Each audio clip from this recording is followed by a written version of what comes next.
हाँ भाई क्या हाल है भैया, welcome to another episode of आज गंजी स्वैग। और इस वीकेंड ज़ाहिर आप वेट कर रहे होंगे लेकिन नहीं आई होगी, क्योंकि एक तो कल एशिया कप का फाइनल भी है और दूसरा ये कि हमारे पास रिकॉर्डिंग में जो बैंक होता है वो ख़त्म हो गया था। I was not in Karachi this entire week. हम लोग एक प्रोजेक्ट के लिए इस्लामाबाद से थोड़ा आगे गए हुए थे। वो 4 दिन का प्रोजेक्ट था मगर उसमें कुछ अनफोर्सिन सर्कमस्टांसेस हुए और फिर ये कि हमारे पास अचानक से 4 दिन अवेलेबल हो गए। So I spent a day and half in Islamabad और अच्छा रहा। इस्लामाबाद और लाहौर में मैं फिर जब भी जाता हूँ I try to meet as many people as I can for networking reasons and also ज़ाहिर है नए लोगों से मिल के बहुत कुछ सीखने को मिलता है। I happen to meet Javed Chaudhry sahab. मैं उनका कॉलम पढ़ता आ रहा हूँ बचपन से। बहुत से लोगों के अपने रिजर्वेशंस हैं उनके बारे में, वो अपनी जगह, लेकिन ये कि मैं कम से कम 20 साल से तो पढ़ ही रहा हूँ उनके कॉलम, बल्कि ज़्यादा 23 साल से। Yes. So he had reached out to me और उन्होंने कहा था आप इस्लामाबाद जब भी आए मुझसे मिलेगा। I went there, is a beautiful house. और फिर उनके स्टूडियो में थोड़ा बहुत शूटिंग वूटिंग भी की।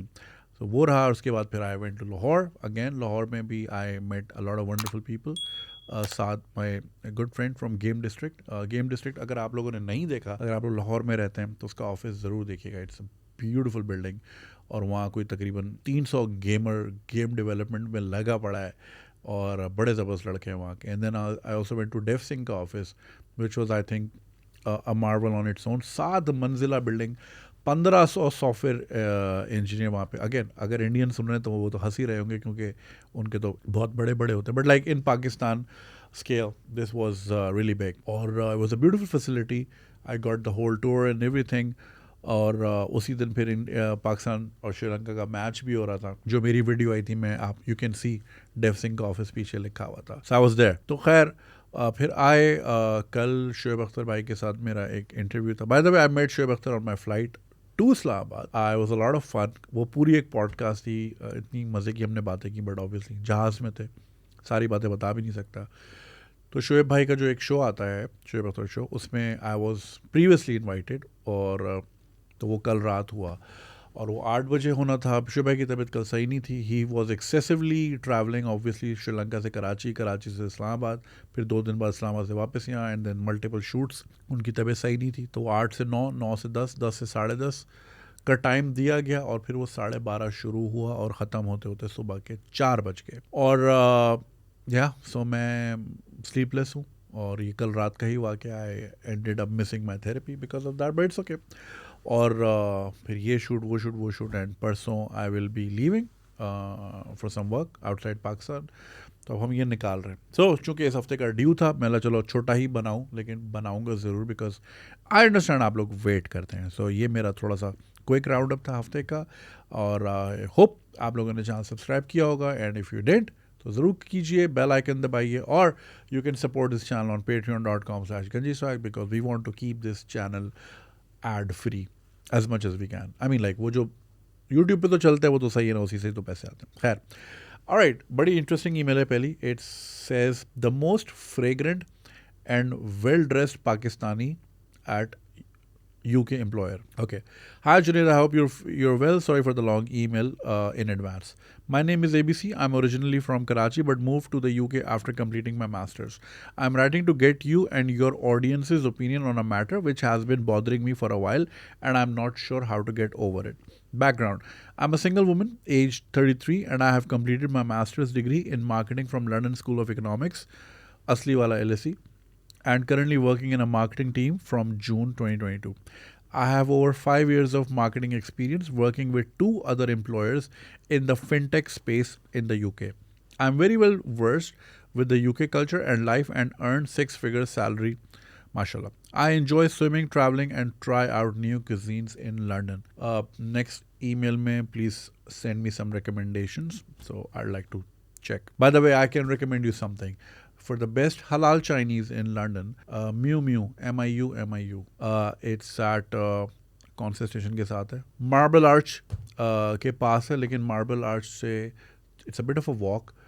ये तो सेंट्रल लाइन है बट एक दूसरी लाइन भी, खैर you can work it out on the maps. Anyway, in my current company, we have an average looking guy from Karachi who is known with following words: dandy, dapper, the most well dressed person, sartorial guru, most fragrant, guy with Italian silhouette, and the list goes on.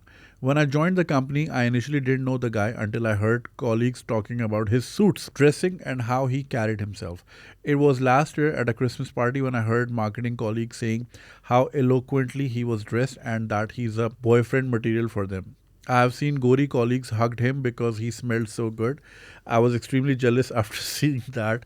The executive leadership team praise him for his dressing, and he is generally the center of attention at company events because of his sharp dressing. He was once asked by the CEO to take him suit shopping. That's interesting. I must admit that he is indeed the most well dressed and sharp looking guy I have ever come across since noticing his from head to toe. Even his socks look expensive, let alone the other items. I have seen him smoking premium cigars during lunchtime and how women walking on street giving him that flirty looks. I belong to the upper middle class in Karachi. I've seen people wearing designer brands, but they always miss the complete look, like wearing a Gucci shoe with Marks and Spencer shirt or a Rolex with Clark's shoes. That is so true, which is why I always sport my Maulvi Saab Ali Casio with my Toms. Anyway, this guy has a complete designer look from top to bottom. The more I speak to him, the more I admire him.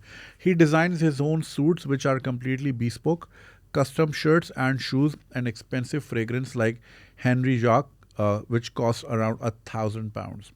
Interesting. The most expensive I have is Penhaligon's and Lil Abus, of course. The issue is that I'm attracted towards him. I come to the office the same day as he comes, as all employees book their seats in advance through a booking system. So I know which days he comes to the office. He's an absolute gentleman and kind and maintains a boundary with everyone regardless of whether they praise him or not. I have dated many men in the past and they look like schoolboy in front of him. This guy is married with a kid, but I can't stop staring at him in office and events, and I think he's also aware of it as we sometimes do catch each other's eyes. I feel proud of him as he's not like a typical Pakistani, tacky, flirty, and horny. I date men and do not find them attractive or sharply dressed. I'm always judging their clothes. This guy has set the bar very high. Question: why do most Pakistani men have poor taste when it comes to fashion and style? Every other Pakistani you meet, elite or middle class, you will see them in check shirts, I fucking hate them, and ugly shoes. Even our celebrities do not dress close to him. Please help me. How can I stop admiring him and find a well dressed Pakistani guy? Regards, a confused soul. Well, what a good problem to have. And I must admit, there are some people. यार ये ना ये एक fashion का एक sense होता है. A lot of people have money, they can buy the best designer shit that there is, but to be able to style, ये हर किसी के पास नहीं होता. And I personally believe that I lack that knack. I may, अब जैसे for example, कल मैं शोएब भाई के शो पे गया, I was wearing this, ठीक है. I wanted to sport a jacket. And I do have like a whole bunch of them, चाहे वो Hugo Boss हो या Ferragamo, this that. But like मैं वो link ही नहीं बना पा रहा था. And I don't like multiple colors, like 3-4 colour चल रहे हैं. I don't like that. तो मैं यही सोच रहा था कि मेरा प्रॉब्लम ये है, मुझे याद नहीं होता मेरे wardrobe में क्या है. And like some women are really good at it. Like so, like my wife does that for me. Say कि तुम्हारे पास you have ये वाली chinos हैं. You can sport this with this, this with this, this with this. And because I live here by myself and she's not around most of the time, sadly, तो मैं वो चीज़ें style उस तरह कर नहीं पाता. और फिर मुझे बाद में याद आता है या किसी पुरानी तस्वीर को देख के याद आता है वगैरह वगैरह वगैरह. Now, कुछ लोग होते हैं वो even if they're wearing Marks and Spencer or even H&M, they would make it look expensive क्योंकि it's all in the style. एक टिकटॉक मैंने पिछले दिनों देखी थी, उसका रील थी, उसका I think it was a Pakistani girl, हाँ, but like overseas. और उसकी थीम यही थी, how like the importance of style. तो she's on a treadmill, wearing the same things, holding the same bag, da da da. मगर the look was very unkempt. I mean, like she had her makeup on and everything. All she did was कि she put on a belt type of like उसको dress को थोड़ा tight किया and like a ponytail, this and that. Look he change and like hoops. Look ही पूरा change हो गया. And like she just added like 3 more accessories and it was different. तो ये God gifted होता है. प्लस ऑब्वियसली आप जिस तरह के माहौल में पले बड़े हो, ज़ाहिर है आप आगे पीछे देखते हो, सेंस ऐसे भी डेवलप होती है. गॉड गिफ्ट भी है, लेकिन आसपास आप देखते हो अच्छा यार ये चल रहा है, या this is how I should look, या this how I should style myself. अब यहाँ पे अंकलों की तोंदी नहीं ख़त्म होती. एक तो हम एक we are a very unhealthy nation, और लाहौर के ख़ास तौर पे अंकलों का मैं मजाक उड़ाता हूँ, उनका घोड़ा बड़ा ही होता रहता है. वो जितना बड़ा घोड़ा होगा वो लाहौरी अंकल ही निकलेगा. वो पोलो इतना बड़ा पहन के घूम रहे होते हैं. They are more into brands but not into styling. I know someone closely, और उनका बस ये होता है कि brand brand brand brand brand, collar से लेके यहाँ तक कुछ लिखा हुआ आ रहा हो, बस नज़र आ रहा हो. And this is the case with most Pakistanis because they want to appear rich. So rich people, अगर if you follow old money hashtag on TikTok, especially on British TikTok, so all you'll see is unbranded shit. क्योंकि like people who are really rich, they don't have to show that they are rich. तो उनकी वो need ही नहीं होती. और वो उन्होंने so they would be sporting a Loro Piana or like इस तरह के इसी ग्रेड के एक दो ब्रांड्स हैं. मैं उनका नाम क्यों भूल रहा हूँ, I am so sleepless. So they go by the color scheme, और उस color scheme से they're pulling it off really really well. So the need to look expensive is really killing the vibe these days. और like वो बड़ा बड़ा बर्बरी भरा हुआ है, या वो Louis Vuitton और Gucci's and this and that off scene है.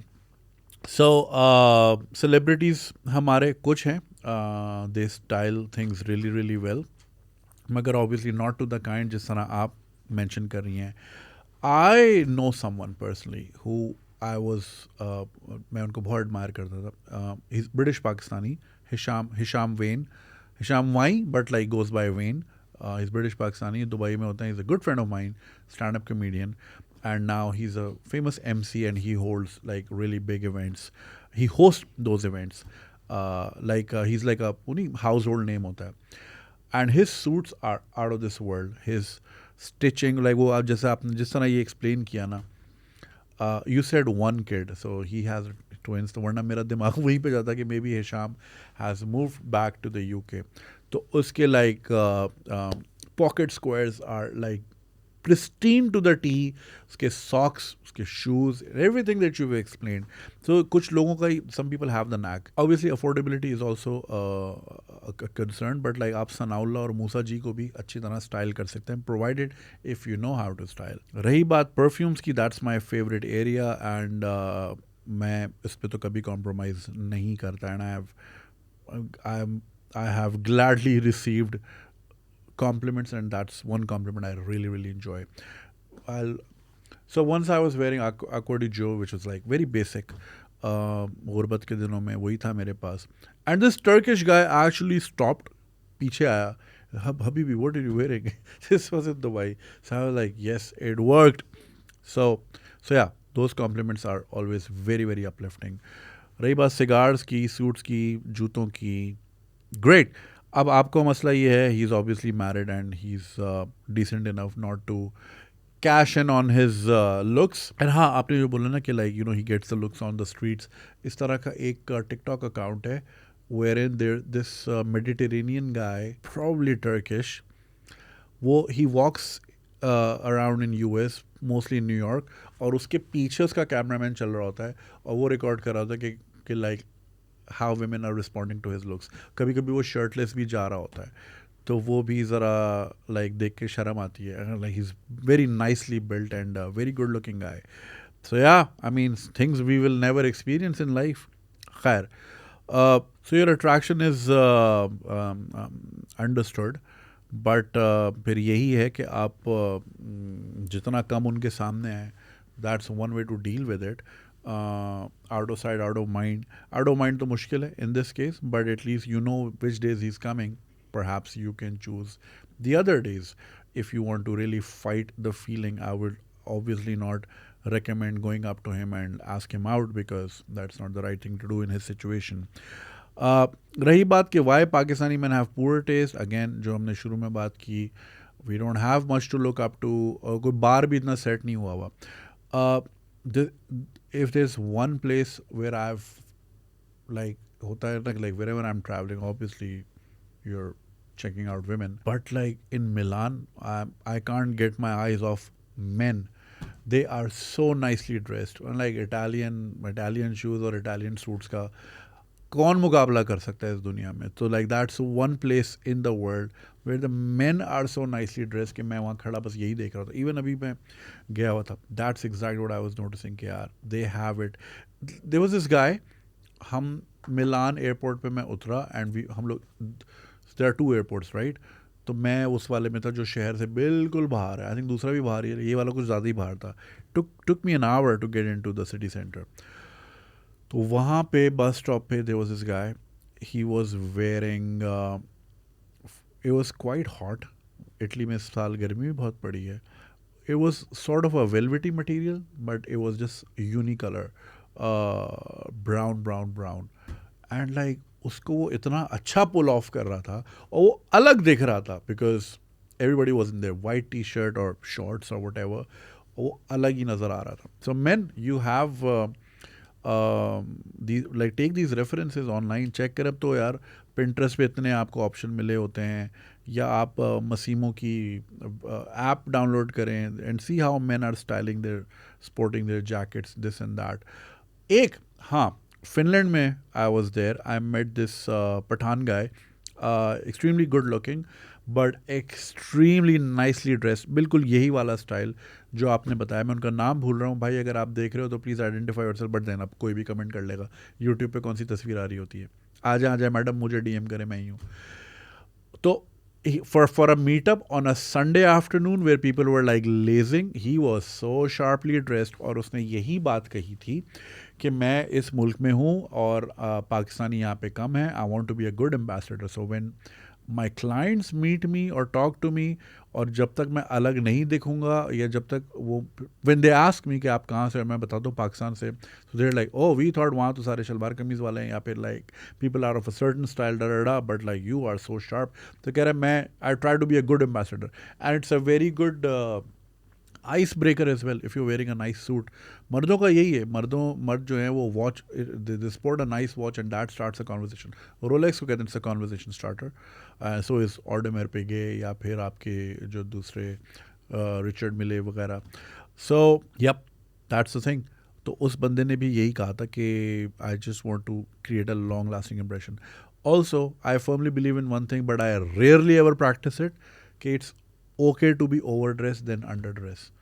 बेशक आपने सूट पहना हो, मगर आप कहीं टी शर्ट में ना चले जाओ और वहाँ सारे, फॉर एग्जांपल, एक तो यार गर्मी बहुत बड़ा फैक्टर है इस मुल्क में, बट देन हम एसी ही तो हो रहे होते. पता नहीं मैं क्यों नहीं इसको फॉलो करता. In fact if you guys remember when we move to this studio, मैंने वो, I had made up my mind that I do all my videos in a jacket and I did some videos of ask series as well, मगर फिर वो बीच में ही रह गया.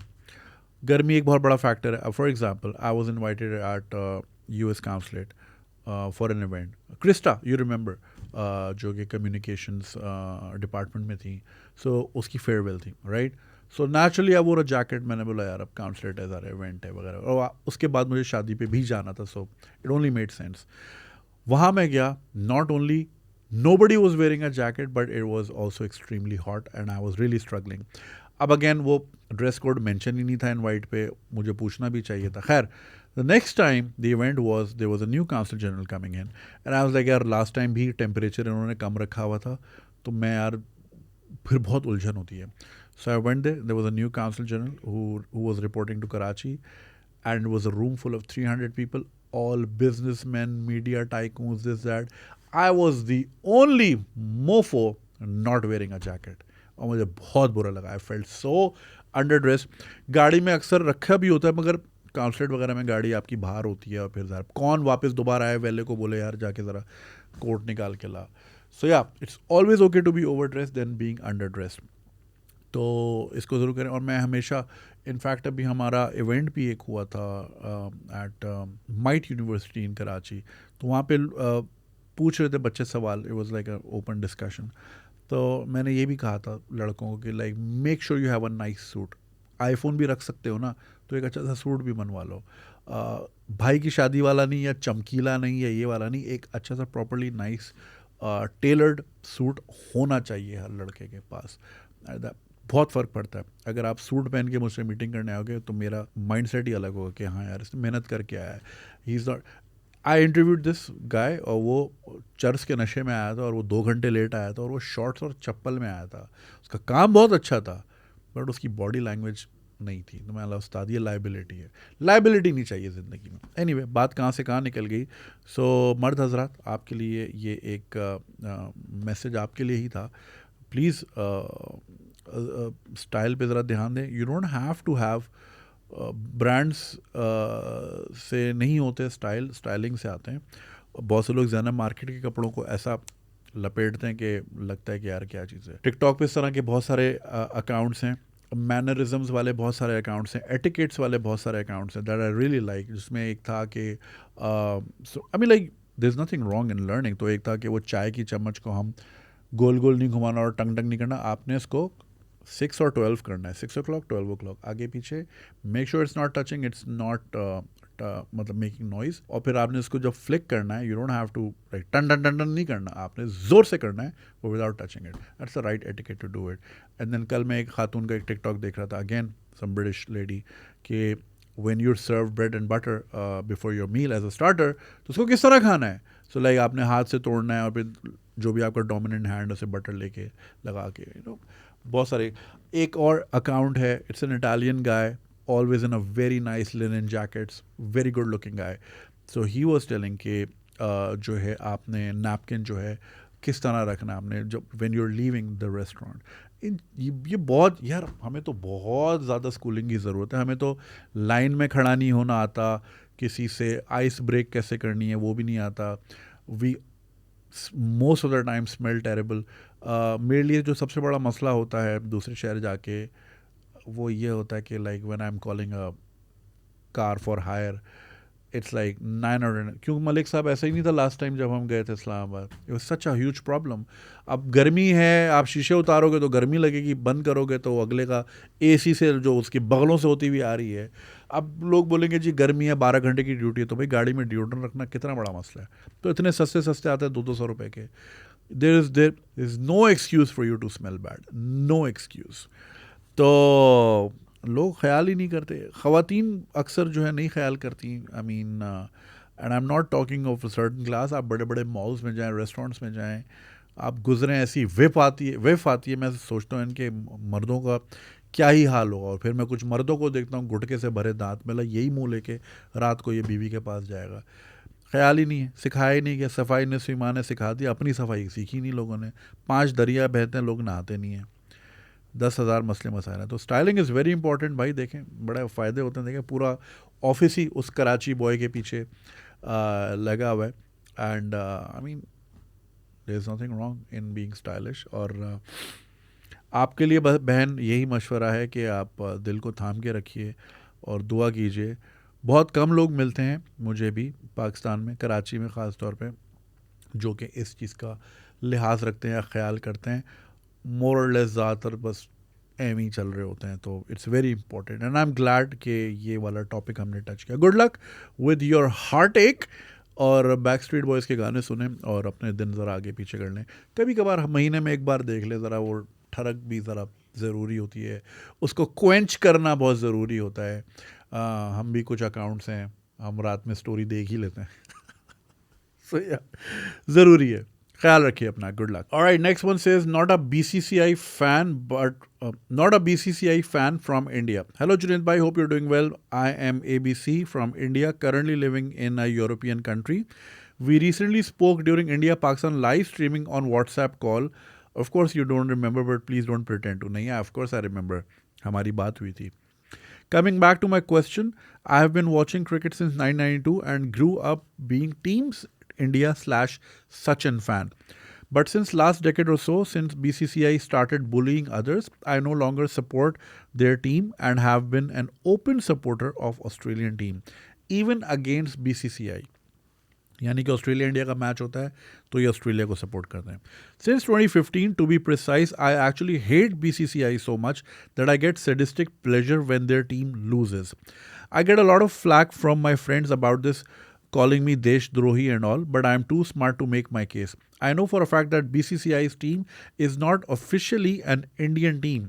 BCCI is not even a government authorise sports body. तो भाई कल Kingfisher छोड़ के अमेरिकन बडवाइजर पीऊंगा तो क्या देशद्रोही हो जाऊंगा? I understand your frustration as Pakistan cricket fan with what happened with Asia Cup, and believe me, many in India don't align with how BCCI runs the cricket, but they are make to believe it's your national team bullshit. After watching your rant, I just wanted to tell you my unique story, and if you feel it worthy, I would like to hear your opinion about it. Let's hope for Australia versus Pakistan World Cup final and Aussies winning it in style. End में कर दी ना potty, यहाँ तक लेकर आया, final तक ले आया और कह रहा है ऑस्ट्रेलिया जीत जाए, कल्ली वल्ली. खैर भाई, सो ये एक फ़ैन है जिनसे हमारी लाइव ट्रांसमिशन पे बात भी हुई थी, यूरोप में रहते हैं, और वही यही कह रहे हैं कि भाई मैं पहले तो बहुत सपोर्टर था, लेकिन I understand BCCI is bullying of other teams, and जिस तरह हमने देखा एशिया कप होस्ट ही भाग रहा है ना. मतलब मैंने जो वीडियो बनाई थी उस पर वैसे खैर काफ़ी कमेंट्स आए थे कि the best Pakistani is a crying Pakistani इस टाइप के कमेंट आए थे. देखो यार, सीधी सीधी बात है, जो अगर होस्ट कंट्री है, देखो होम ग्राउंड एडवांटेज क्या होता है, वो यही होता है ना कि आप अपने घर में खेल रहे हैं, अपने उसमें खेल रहे हैं. और जो सबसे ज़्यादा अफसोस हारने का नहीं था, सबसे ज़्यादा अफसोस ये था, and I have been voicing this for so long, कि एक पूरी जनरेशन जो कि पैदा हुई है लेट से 2001 में, 2002 में, 2003 में, they grew up without ever watching India Pakistan का मैच इन पाकिस्तान. लाइक हर कोई दुबई का टिकट नहीं ले सकता, हर कोई श्रीलंका नहीं जा सकता, हर कोई ऑस्ट्रेलिया जाके या इंग्लैंड जाके मैच नहीं देख सकता. और ऑब्वियसली वो जो एक फीलिंग है, ठीक है दुबई इज़ सेकंड होम, मगर वो वाला होम तो नहीं है ना. अगर इंडिया पाकिस्तान का मैच दुबई में भी होता है तो 80% इंडियंस ही भरा हुआ होता है, राइट. तो हमने वो वाली फीलिंग अभी तक, जैसे कि अभी की जो एग्जिस्टिंग टीम है या पिछले 10-15 साल से जो टीम रही है, उन्होंने वो चीज़ एक्सपीरियंस, यानी जो प्लेयर 2006 के बाद टीम में आया है उसने पाकिस्तान में रह के वो जो क्रेजी सपोर्ट, ज़ाहिर है जो इंडिया पाकिस्तान में पाकिस्तानियों की तरफ से पाकिस्तान को पाकिस्तान में मिलेगी, वो ना दुबई में मिलेगी, ना ऑस्ट्रेलिया में, ना इंग्लैंड में, ना कहीं पे, राइट. तो उन प्लेयर्स ने भी आज तक, बाबर आजम ने वो चीज़ एक्सपीरियंस ही नहीं की कि 70,000 का स्टेडियम या 30,000 40,000 का स्टेडियम चीख रहा है, राइट. ठीक है बड़ी बड़ी टीमें आई हैं, बट लाइक कितने ऐसे मैचेस होते हैं सर जी, ऑस्ट्रेलिया के मैच भी खाली पड़े होते हैं, पूरे ग्राउंड नहीं भरे होते, न्यूजीलैंड वाले. यार वो देख, वो जो मज़ा इंडिया पाकिस्तान, क्रिकेट है ही इंडिया पाकिस्तान और कुछ भी नहीं है, तो वो हमारी कौम ने एक्सपीरियंस नहीं की. सो माई frustration that day when we lost to Sri Lanka and got out of Asia Cup was less about, even though it seemed like about BCCI, it was mostly about कि यार ये हमारे घर में होना था. अरे हम यहाँ पहले राउंड में फारिग हो जाते, कोई मसला नहीं है, बट एटलीस्ट यहाँ तो होता ना, हमारे स्टेडियम्स भरते, इकोनॉमी चलती, लोग जाते स्टेडियम, हम भी जाके मैच देख लेते. तो वो चीज़ कि ये उस बुलिंग पे मैं पॉइंट था, ये नहीं था कि वो स्ट्रेटेजिकली वहाँ रखा. अब देखो दूसरी चीज़ ये है, और उस वीडियो में मैं कहना भूल गया, ऑब्वियसली इमोशंस वर हाई. बचपन से हम पढ़ रहे हैं Sri Lanka is a country in south Asian region famous for its tea plantation and monsoon rains. बच्चों को ये पता है, लेकिन नहीं पता तो जय शाह को नहीं पता. इससे अच्छा इंडिया में रख लेते एशिया कप या बांग्लादेश में रख लेते, वो स्पिरिटेड तो होता. श्रीलंका वैसे ही बेचारे स्ट्रगल कर रहे हैं, और वहाँ पे ज़ाहिर इतने बड़े बड़े ग्राउंड्स भी नहीं हैं, तो एक इतना अच्छा tournament which could have been like much more entertaining ज़ाया हुआ. And obviously for months and months we were anticipating कि यार ये बैक टू बैक 4-5 मैच देखने को मिलेंगे, क्योंकि इंडिया पाकिस्तान की तो सीरीज़ होती नहीं. आखिरी सीरीज़ कब हुई इंडिया पाकिस्तान की? 2011 साल से कोई सीरीज़ ही नहीं हुई. सो हमें साल में तो एक ही मैच मिलता है इंडिया पाकिस्तान का, राइट. तो हमें 2 महीने में 4 से 5 मैच देखने को मिल रहे थे. People were really excited. वो सारा बेड़ा गर्क हो गया, मज़ा भी नहीं आया. हमने देखे ना आधे मैचों की हमने ट्रांसमिशन ही नहीं की, मज़ा ही नहीं आ रहा यार. ट्रांसमिशन का मज़ा था इंडिया पाकिस्तान वाले मैच में, वो पहले वाले में बारिश हो गई थी, फिर दूसरे वाले में हम बैठे, बड़ा मज़ा आ रहा था. इतनी ऑडियंस हम इंडिया से भी ज्वाइन कर रही थी, थोड़ा बैंटर चल रहा था. आपकी भी कॉल उसी मैच में आई थी, बट बारिश ने बर्बाद कर दिया. सो ओवरऑल पूरा एशिया कभी बेकार हुआ. अब कल है इंडिया श्रीलंका का, हम करेंगे transmission, will watch the match, but like वो मज़ा ही नहीं आया यार. सो माई आर्ग्यूमेंट वॉज कि वो BCCI ने अपनी एरोगेंस के मत्थे चढ़ाती है क्रिकेट को, और क्रिकेट की स्पिरिट ख़राब हो रही है. ऑब्वियसली इंडियंस विल एंजॉय क्योंकि इंडिया जीत रहा है ना, तो वो इधर ऐसे जीते या वैसे जीते, but like honestly speaking deep down I am sure you must also realise कि this is wrong and this was wrong.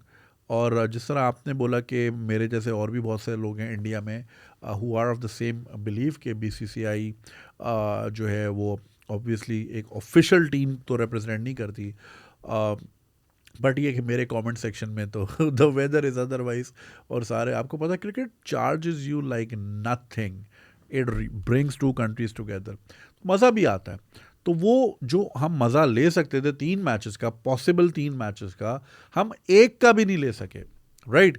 क्योंकि ये भी 2 दिन में हुआ और फिर एक दिन में चेस करना है यार, जो होता है उसी 4-5 घंटे में वो। अब एक आपको एक मज़े की आइसक्रीम है, राइट? आपको पूरा कप दूं खाने को, आप मज़े से कॉर्नेटो खाएं, यूल एंजॉय, बट मैं आपको एक बाइट अभी दूं, फिर एक बाइट शाम को दूं, फिर एक बाइट अगले दिन दूं, आप बोलोगे यार क्या स्पेयरिंग हो रहा है, लाइक स्पेयरिंगली मज़ा आ रहा है। तो क्रिकेट वो मैच भी ख़राब हुआ, फिर बाकी rest is history. So I am ठीक है, आई इट्स रिफ्रेशिंग टू सी कि लाइक यू नो इंडिया में इस तरह के भी लोग हैं जो कि इस चीज़ को अंडरस्टैंड करते हैं कि क्रिकेट की स्पिरिट डैमेज हो रही है, और अगर इसी तरह चलता रहा ना तो इंटरनेशनल क्रिकेट ख़त्म हो जाएगी। फिर फुटबॉल की तरह हम लोग यूईफा और ये प्रीमियर लीग इसी के होके रह जाएंगे, PSL, IPL, और श्रीलंका की कौन सी है, LPL, ठीक है ना, यही होके रह जाएगी, और बस वर्ल्ड कप मिला करेंगे 4 साल में। ओह, चैंपियंस लीग ख़त्म कर दी। अच्छा, पाकिस्तान की टीम चाहिए, देखें चैंपियंस लीग भी ज़बरदस्ती ख़त्म की, वो भी अच्छी थी। तो ये सारा आर्ग्यूमेंट था और कुछ नहीं था। तो अब देखें आगे आ रहा है वर्ल्ड कप, अब देखें किस तरह होता है। जिस तरह आपने कहा ऑस्ट्रेलिया और पाकिस्तान फाइनल में, रियलिस्टिकली स्पीकिंग सेमीफाइनल में, क्योंकि it's there no quarter finals, right, it's just round matches, semifinal and final, like 92 वाला वर्ल्ड कप। तो I'd be surprised if we end up in semi-final, but hope for the best. बाकी I hope आप जिस तरह चाह रहे हैं Australia की टीम जीते तो जीत जाए। ऑल्सो एक मुझे चीज़ ये भी लगती है कि there is like so much money involved कि वो अब मनी ओरिएंटेड हो गया। अब गेम तो गेम रहा नहीं है, बेटिंग कंपनीज इतनी आ गई हैं, एंड इट्स लाइक बुकीज़ चला रहे होते हैं अब तो। मुझे तो ऐसा लगता है जिस तरह सारे स्पोर्ट्स हैं इस तरह इसको भी जो है ना वो पोल्यूट हो गया है, बहुत पैसा इन्वॉल्व हो गया। तो जहाँ पैसा इन्वॉल्व होता है वहाँ पे जो है कॉम्प्रोमाइज़ होते हैं। फॉर एग्जांपल आपका फेवरेट यूट्यूबर है, ठीक है ना, जो जब तक हम ऑथेंटिक रहते हैं, बात करते हैं, आपको मज़ा आता है, लेकिन जहाँ फिर किसी दिन मैंने बोला जी ये चाय पिएँ या ये कोल्ड ड्रिंक पिएँ, ये किया, तो आप बोलते हैं यार क्या यार मज़ा नहीं आया। करना पड़ता है आर्ट वर्सेस कॉमर्स। लेकिन यहाँ तो यार मतलब salaries are great, brand endorsements are great. I am not, obviously मैं किसी को अलेज नहीं कर रहा कि कोई बैटिंग कर रहा है या क्या कर रहा है, बट वी ऑल नो कि इसके पीछे एक बहुत बड़ी साइंस और बहुत बड़ा नेटवर्क है। और स्पिरिट जो है ना क्रिकेट की, जो एक स्पोर्ट की स्पिरिट है, वो बहुत बुरी तरह डैमेज हो रही है। और मुझे लगता है आने वाले वक्तों में, अगले 5 सालों में, मुझे लगता है फिर ये वनडे सीरीज़ भी शायद खल्ली वल्ली हो जाए, फिर T20 और T20 और T10 का हो जाए कि भाई ये ओलंपिक में हो रहा है और इधर हो रहा है, और वो हमारा वो जो वनडे वाला फ्लेवर है। और टेस्ट भी आई थिंक वो इसलिए रखा हुआ है कि ज़ाहिर है इंग्लैंड का स्पोर्ट है, तो वो ज़ाहिर है वो तो अपना रखेंगे अपना एशेज़ वैशेज़, और इस वजह से बाकी तो मुझे ये बड़ा डैमेजिंग लग रहा है। लेट्स होप कि a lot more people see this through, और वो इस चीज़ को अंडरस्टैंड करें, रियलाइज़ करें कि दिस इज़ इंडीड बुलिंग। और दूसरा ये कि हमारा भी बोर्ड थोड़ा सा, बॉल्स उनके पास भी, वैसे क्रिकेट का मैच गेम है और बॉल्स ही नहीं उनके पास, थोड़ा वो भी स्टैंड लें। खल्ली वल्ली क्या हो जाता अगर वो बोलते कि भाई नहीं कर रहे टूर्नामेंट, अगर इंडिया नहीं आ रहा तो, हैं सर जी, क्या हो जाता? हमें पैसे चाहिए थे। हाँ बस अब गरीब मुल्क है ना, क्या करें, कहीं से ही पैसे हैं, पैसे चाहिए यार उस्ताद। हाँ फिर वही ICC फिर हमें शायद पेनल्टी भी बड़ी लगा देता कि आप जो हैं एक स्पोर्टिंग इवेंट से क्यों पीछे भाग रहे हैं। तो या मैन, यही सीन है। इसलिए इंडिविजुअली भी मैं आपको कहता हूँ भाई, जेब में पैसा होगा तो आपकी 4 जगह इज्जत होगी, आपका ओपिनियन कहीं सुना जाएगा, आपका मुद्दा कहीं सुना जाएगा, आपका केस कहीं लड़ा जाएगा। खाली जेब को कोई नहीं पूछता भाई, इसलिए ज़िंदगी में पॉइंट है। कुछ लोग कहते हैं जुनेद भाई आप बहुत मनी ओरिएंटेड बातें करते हैं, ये करते हैं। अरे भाई, ये जो कहते हैं ना कि पैसे से हैप्पीनेस नहीं आती, वो गरीब ही कहता है। अबे बहुत हैप्पीनेस है भाई, बहुत इन्जॉय करते हैं। सोच है आपकी, इतना नरम बेड होता है, 24 घंटे एसी चलता है, कल्ली वल्ली आए जितना बिल आए, जितने का भी यूनिट कर लें। अबे भाई लोग एंजॉय कर रहे हैं, तो ये ना, ये दूसरों की बातों में ना आए। तो आपकी अगर जेब भारी होगी तो आपकी आवाज़ भी भारी होगी, आपकी हर चीज़ भारी हो जाएगी। समझ रहे हैं आप मेरी बात? तो मेहनत करें और अपने आप को नेगोशिएशन, क्या क्या क्या एक वर्ड होता है, एक बार्गेनिंग सिचुएशन में लाएं अपने आप को भी, अपने मुल्क को भी, अपने इदारे को भी। और वो तभी होगा कि जब आपके पास पावर होगी, और power, money is power. So I would still wish Indian team the best. Obviously world cup आ रहा है कल के लिए, ख़ास तौर पे एशिया कप का फाइनल है। इवन दो कल बांग्लादेश से अपसेट तो हुआ है। कोहली नहीं खेला था, बाकी पूरी बैटिंग लाइन हुई थी। अच्छा, यानी कोहली पे डिपेंड कर रहे थे गालिबन। खैर, wish you guys all the best, और लेट्स होप वर्ल्ड कप जो है फ्री एंड फेयर हो और अच्छा हो। हम तो बड़ा लुक फॉरवर्ड कर रहे हैं नरेंद्र मोदी स्टेडियम में मैच, और भी दूसरे मैचेस भी, एंड वी रियली एक्साइटेड। बहुत से लोग तो जाने की भी ट्राई कर रहे हैं। Let's hope they end up in India as well. मज़ा आएगा, और 1.5 महीना फुल सीज़न लगने वाला है हम लोगों का। खैर, तो thank you so much for your email, और अपना ख्याल रखिएगा। Thank you. और जी, आज की last email, then I have to scoot, बहुत नींद आ रही है। Pakistani woman stuck in Australia. Assalamu alaikum. I am ABC from Karachi, currently working in Melbourne as a civil engineer. I obtained this job through a LinkedIn application, Easy Apply. They interviewed me, hired me, and even covered all expenses, including my IELTS exam. After watching one of your podcasts about Shafiqa, I wanted to emphasize that such situations don't happen to individuals without advanced degrees from abroad. That's when I applied for 90 jobs, 70 in Australia. But I was proven wrong as I got the dream job. See, करने से होता है भाई, मांगने से मिलता है. I'm a 27-year-old single woman working diligently, and alhamdulillah, I'm performing well. If you ever plan to visit Melbourne, please let me know. Inshallah, I'll be there in December. I would love to have a chat with you and share my experience to empower others. Now, I've been in Australia for nearly 8 months and I want to visit my family. I applied to renew my passport because it was set to expire in 5 months. Just before my planned flight, since this was my first time in an international country, I was uncertain whether I could use my current passport to leave Australia, even though it had 5 months left. Additionally, I needed an ETA, electronic travel authorization, that requires a passport with at least 6 months of validity. I trusted the system and applied for the passport online through the DGIP portal, which is heavily promoted. You can see their advertisements on LinkedIn, Facebook, and their website.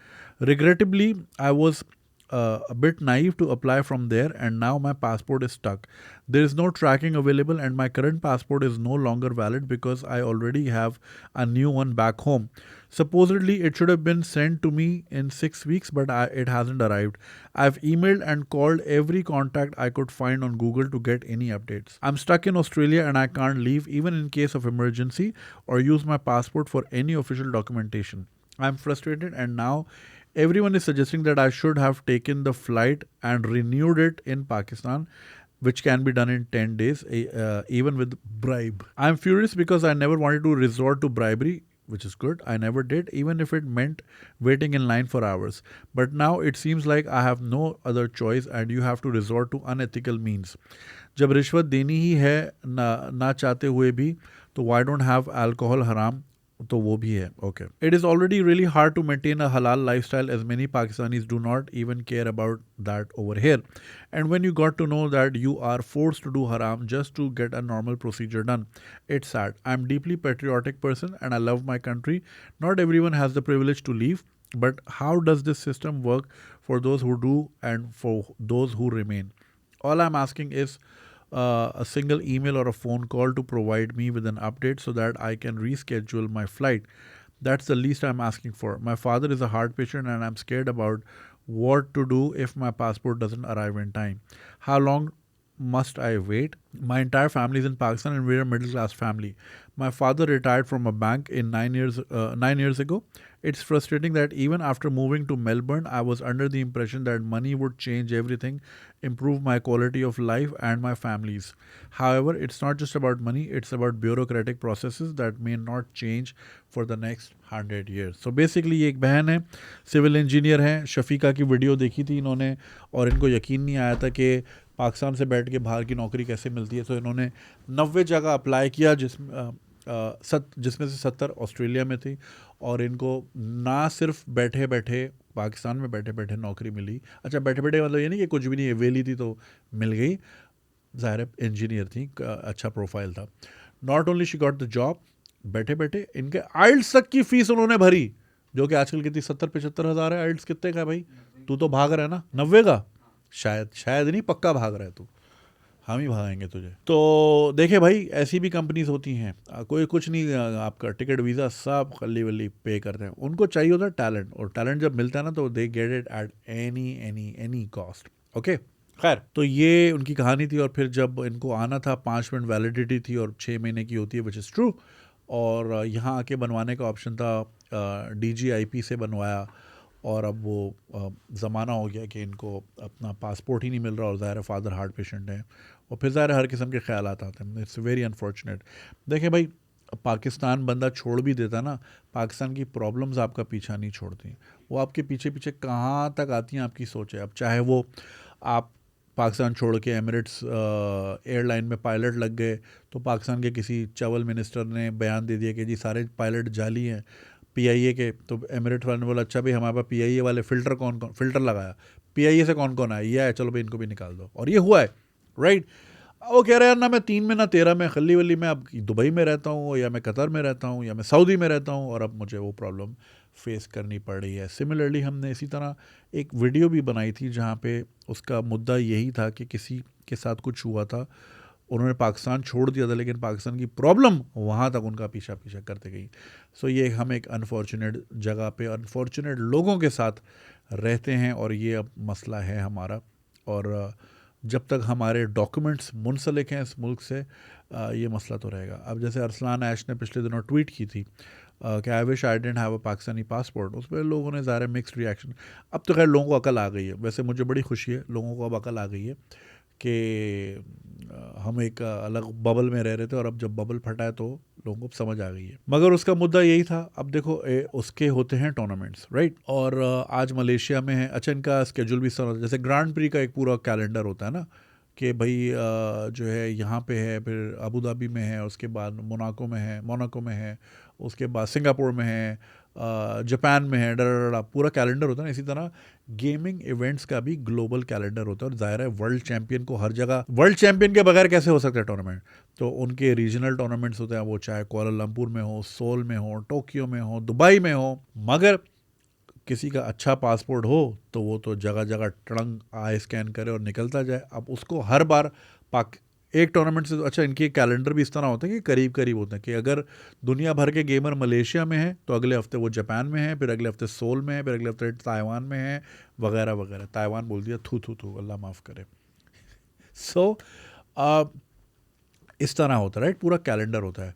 अब साल के शुरू में भी अगर आपका passport एक जगह फंस गया है, किसी एम्बेसी में ही सही, वो 20-30 दिन का प्रोसेस। अगर आपने शेंजन लगाना है फॉर एग्जांपल, उसका कोई मैच वॉर्सो में, राइट, लगवा लो शेंजन अब आप, ठीक है। तो वो इस वजह से बहुत सारे टूर्नामेंट्स अटेंड नहीं कर पाता वो हर बार। अच्छा, अब ये देखें कि वो उसके जो काउंटर पार्ट्स हैं, they are moving from one country to another. इसको हर बार कहीं जा रहा है, फिर पाकिस्तान आ रहा है, फिर वीज़ा अप्लाई कर रहा है। अच्छा, फिर वीज़ा भी ज़ाहिर है खुले डुल्ले तो हमें मिलते नहीं है कि जी चल 5 साल का मल्टीपल ये ले जाए, इन्जॉय कर। तो वो 6 महीने का स्पेल लगा के सारे वीज़ा लगवा ले। मिलता ही आपको स्पेसिफिक टूर्नामेंट के लिए जा रहे हो तो टूर्नामेंट तक का ही वीज़ा आपके मिलता है। तो वो बेचारा ऐसी चीज़ों में फंसा रहता है। वर्ल्ड चैंपियन है, मारा फिर रहा है। इसको तो डिप्लोमेटिक पासपोर्ट दे देना चाहिए भाई, कोई ऑनररी, कि भाई तू ये ले और ये दिखा के दुनिया भर में जाओ और हमारा नाम रोशन करो, डॉलर वॉलर लेकर आ। और डॉलर अच्छा कमाता है वो, लेकिन बस मुल्क हमारा अनफॉर्चुनेट है, वो यहाँ फंसा हुआ है। हमारे डिप्रेशन और मायूसी की एक बहुत बड़ी वजह यूरोप से दूरी है। अरे ये मीम चलता है भाई, ये मीम चलता है, टेंशन नहीं है। खैर, तो अब ये पेन पॉइंट तो है। अब कोविड के दिनों में मुझे अपने बच्चे को ज़ाहिर है लाना था, घर वालों से मिलवाना था, वो पैदा हुआ था बाहर। तो हमने नादरा की वेबसाइट पे गए और मैंने सोचा भाई इसको पासपोर्ट बनवाते हैं। सॉरी, पासपोर्ट तो था नाइकॉप, राइट। अब नाइकॉप पे गए, उसका सारी चीज़ें भरी, और जब अच्छा पहले तो पहली फ़ीस ले ली ना, पहले ही स्टेज पे फ़ीस ले ली $90। फिर उसके बाद उसकी डिटेल्स भरी। जब बाप की डिटेल भरी तो मैं सिंगल आ रहा था नादरा के डेटाबेस में। हालांकि जो मेरा निकाहनामा है वो रजिस्टर्ड ही नादरा में है, लेकिन निकाहनामा वाली साइड और ये वाली साइड जो आईडी वाली साइड है एक ही डिपार्टमेंट की होके ये एक नहीं है। तो मैं अपना बच्चा ही नहीं ला पाया क्योंकि मैं सिंगल था उनके डेटाबेस में। आप समझ रहे हैं इस बात को? तो वो $90 ज़ाया हो गए। अच्छा, कोई रिफंड का तरीका कुछ भी नहीं, गरीब मुल्क है ना, पहले डॉलर चाहिए, तो मेरे $90 वहाँ ज़ाया हो गए। फिर उसके बाद वही फिर यही हुआ कि फिर पाकिस्तान आके पहले मैंने अपना चेंज कराया, जाके मैंने बोला भाई मैं मैरिड हूँ, ये आप ही का दिया हुआ मैरिज सर्टिफिकेट है, तो आप ही मान लें भाई इसको। उन्होंने फिर जाके मैरिड कर दिया मुझे, फिर जाके उसका नाइकॉप लगा और फिर जाके वो बच्चा आया। और कोविड में ज़ाहिर रिस्ट्रिक्शंस थी, तो वो 1.5 साल लग गया। और ऑब्वियसली जब आपके बूढ़े पेरेंट्स होते हैं तो आपको कंसर्न तो रहता है हर किस्म का। और मैं ये चाहता था कम से कम यार ज़िंदगी में एक बार तो अपनी दादा दादी से मिले वो, तो उनकी पहली ग्रैंड औलाद है। तो ये है, मुझे पाकिस्तान आना पड़ा सब छोड़ के कि उसका नाइकॉप बन सके, और ये इंग्लैंड में हम बैठे हैं। तो भाई ये हाल है, और हर एम्बेसी का ये हाल है। वो कहीं भी जाएं, कोई काम कराने जाएं, कोई सुनवाई नहीं है। अब आपकी जो सिचुएशन है, मैं आपको ये रिकमेंड करूँगा, ऑस्ट्रेलिया में जितने लोग सुन रहे हैं, PCIA इज़ अ कम्युनिटी, इसका मैं भी हिस्सा हूँ, मेरे दोस्त हैं दानिश, वो चलाते हैं पाकिस्तानी कम्युनिटी इन ऑस्ट्रेलिया। तो वहाँ पे इस तरह के अक्सर इश्यूज़ आ रहे होते हैं, किसी का डॉक्यूमेंटेशन का इशू। बहुत सारे लोग तो ऐसे होते हैं, यार मैं सिडनी आ गया हूँ, मेरे पास रहने को जगह नहीं है, तो बहुत सारे लोग बेचारे आगे बढ़ के हेल्प करते कि चलो भाई तुम एक हफ़्ता रह लो, सिस्टम समझ लो, फिर हॉस्टल में शिफ्ट हो जाना है, कहीं शिफ्ट हो जाना वगैरह वगैरह। तो it's a good resource and I would appreciate लोग जहाँ जहाँ सुन रहे हैं, आप अपने अपने मुल्कों में इस तरह की अगर कोई कम्युनिटीज़ हैं तो ज्वाइन करें, अगर नहीं है तो बना लें। बड़ा सहारा रहता है, दूसरा हट रहती है कि चलो यार हमारे मुल्क का कोई तो है, कोई हेल्प करेगा। वैसे मैं हमेशा रेकमेंड करता हूँ कि पाकिस्तान से बाहर जाके पाकिस्तानियों से दूर रहें, मगर इन तरह के मामला में ज़्यादा ज़रूरत पड़ी जाती है। तो अब वो एक पाकिस्तानी ही बता सकते हैं कि भाई इसके जुगाड़ का तरीका क्या है। आप फंसी हुई ऑस्ट्रेलिया में, इट्स वेरी अनफॉर्चुनेट। और एज वी आर स्पीकिंग ये वो चेंज होता रहता है ना, वॉलपेपर सिडनी हार्बर ब्रिज का ही आ गया हुआ था यार, लास्ट ईयर में इधर ही था, ये वाले होटल में नीचे। क्या बात है, बल्ले बल्ले।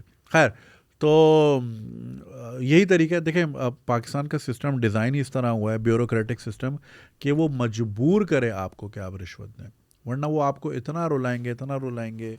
अब हम जब कोविड के ही दिनों, मतलब कोविड का वैक्सीन शैक्सीन लग गई थी, तो दुबई हम गए थे अपने अपने कोलीग्स के साथ। ज़ाहिर वो जो आपने देखी थी 185 करोड़ वाला अपार्टमेंट, उस ट्रिप पे हम कोई 4-5 लोग गए थे। तो उसमें से ज़ाहिर है एक हमारे एडिटर होते थे, उनका पासपोर्ट नहीं बना हुआ था, तो मैंने उनको बोला बनवा लेना, हम इन डेट्स को जा रहे हैं। फिर पता चला कि वो 2-3 चक्कर लगा चुके हैं, उसको बना नहीं रहे। अच्छा, क्यों नहीं बना रहे? पहले बोला जी वालदैन का शनाख्ती कार्ड लेकर आओ, ये लेकर आओ, वो लेके गया। फिर बोला दादा दादी का डेथ सर्टिफिकेट, मतलब उसको चक्कर लगवा रहे। फिर एक बार तो पेरेंट्स को भी वो लेके गया, लेकिन वो नहीं बना रहे थे। तो जब मुझे बताया कि वो 3 चक्कर लगा चुका है, तो फिर मैंने बोला अरे भाई ये तरीका नहीं है, यहाँ पे तरीका ही गलत है। तो फिर मैंने एक साहब को फ़ोन किया और इनके हाथ 2,500 भिजवाए और इनका ह्यूमन गया पासपोर्ट। यही तरीका है। Again I am not proud of it, मगर आपका काम ही कभी नहीं होगा अगर आप नहीं ये रास्ता ये। अब आप इससे अंदाज़ा लगाएं कि हमारे मुल्क में कोर्ट के बाहर कोर्ट का ही बनाया हुआ स्टाम्प पेपर जो 50 रुपये का होता है, 200 रुपये का मिल रहा होता है। तो क्या ही इंसाफ होगा इस मुल्क में। चीफ जस्टिस खुद शराब की बोतल पकड़ता है और वो प्रूव नहीं कर पाता कि वो शराब थी, वो शहद निकल आता है। तो अब क्या ही उम्मीद लगाएं। Again I am not endorsing bribery, और ये ज़ाहिर है हराम काम है, मगर देखिए एक जगह की करेंसी ही अगर ये है ना, तो फिर अल्लाह उनसे ही हिसाब ले, वरना आप तो फिर ज़िंदगी भर आप तो ऑस्ट्रेलिया में ही फंसी रहेंगी। ये करना ही पड़ेगा। खैर अल्लाह करे बात वहाँ तक ना जाए, कोई वाकई जेन्युइन सिस्टेमिक एरर होगा, सिस्टमेटिक इशू हो, तो ये PCIA वाले या कोई पाकिस्तानी अगर सुन रहा है ऑस्ट्रेलिया में, तो शायद, या कोई DGIP वाला सुन रहा है, तो वही शायद बता दे कि इसका भाई तरीक़ाकार क्या है, या क्या ईमेल है, या क्या नंबर है। मगर 9 आउट ऑफ 10 टाइम्स वजह यही होती है, अच्छा ऑस्ट्रेलिया में बैठ के डॉलर कमा रही, तो हमारा डॉलर किधर है? तो आपसे तो 2,500 भी नहीं लेंगे भाई, आपसे तो फिर 15,000 लेंगे, 10-15,000, क्योंकि आप फंसी हुई हैं गोट हाथ में।